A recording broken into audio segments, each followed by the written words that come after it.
ஆண்டவராகிய இயேசு கிறிஸ்து நாமத்தில் உங்களை வாழ்த்துகிறேன்.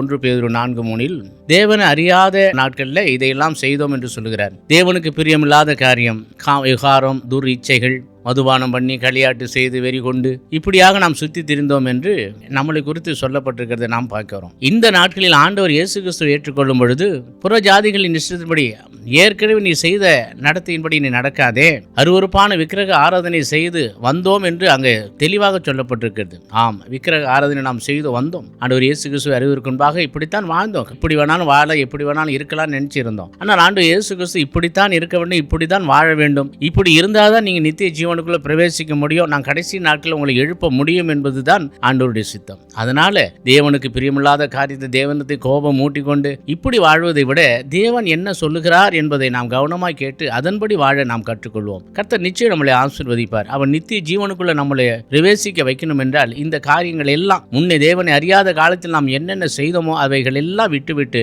இன்று ஆண்டவர் நம்மோடு என்ன பேச போகிறார் என்பதை நாம் கவனமாய் கேட்டு அதன்படி நடக்கும்போது நமக்கு நித்திய ஜீவனை நிச்சயமாக ஆண்டவர் தருவார். கர்த்தர் உங்களை ஆசீர்வதிப்பாராக. ஆமென்.